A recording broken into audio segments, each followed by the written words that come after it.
New polling this morning from Change Research on the race for the White House in the wake of President Biden's decision not to seek a second term. Joining us now, Betsy App, Change Research lead analyst in 2020. Change Research was shown to be among the most accurate polling in battleground states. For the latest poll, a total of 2,137 interviews were conducted with registered voters from July 22nd to the 24th.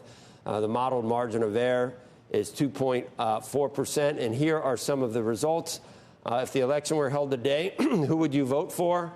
This was before the debate on June 27th, and former President Trump was up by 4 points.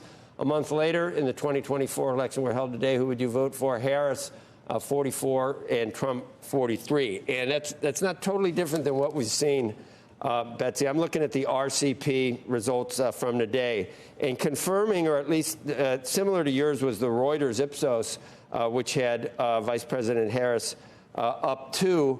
But immediately, I think you saw this, people said, all right, the sampling of that group, there were 402 Democrats and 361 Republicans that were sampled. Do you have the same breakdown in yours? Do you know how that broke down in your sampling?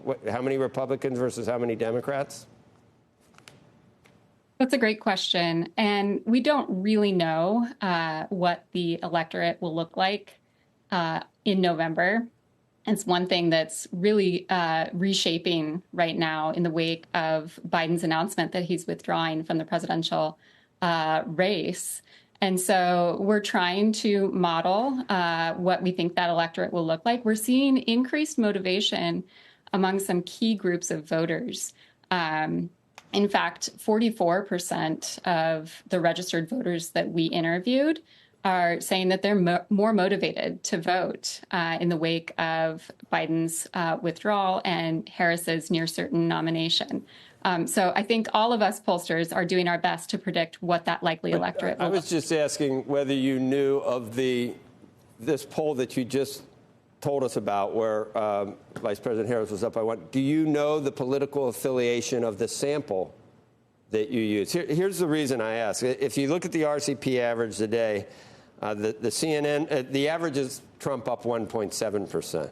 CNN up 3, NPR up 1. As I said, the Reuters poll had Vice President Harris up 2, but then Quinnipiac, Trump up 2, M-Consult, Trump up 2, Yahoo, it was a tie, Forbes, Trump was up 6, CBS News, Trump was up 3, Fox News up 1, Trump was, NBC News, Trump was up 2, Emerson, Trump was up 6. So the Reuters poll, you could call it almost an outlier, but not an outlier, but they did oversample Democrats. Did you oversample Democrats in your poll?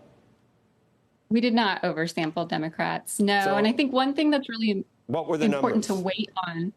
What were the numbers of the 2,000 that you did for political affiliation? We don't ask people's party affiliation, but we do ask who did you vote for in the 2020 presidential election.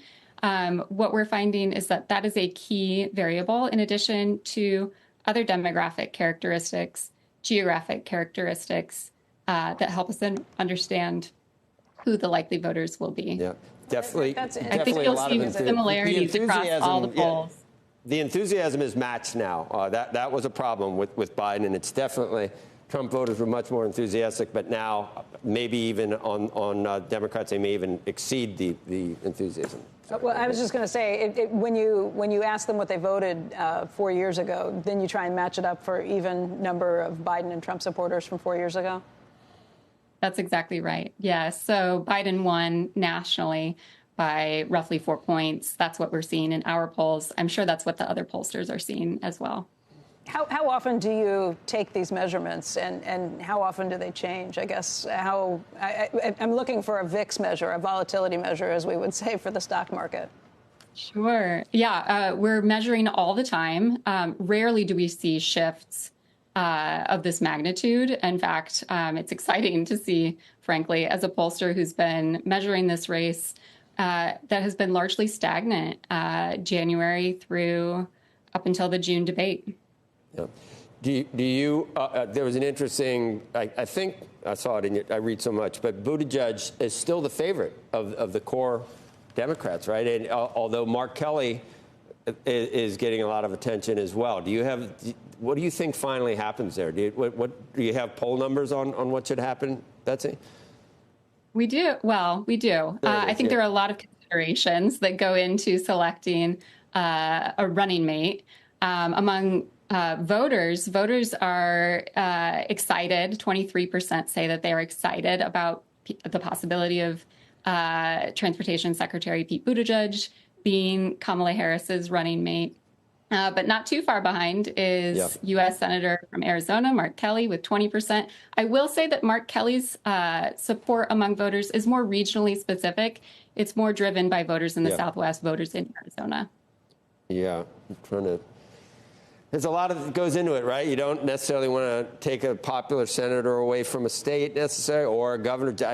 Pennsylvania is such a That's a tricky decision in Arizona, absolutely. Right, and if you could guarantee Pennsylvania for Vice President Harris, that would be an important thing to do too. But then you got all the implications of taking a popular governor out.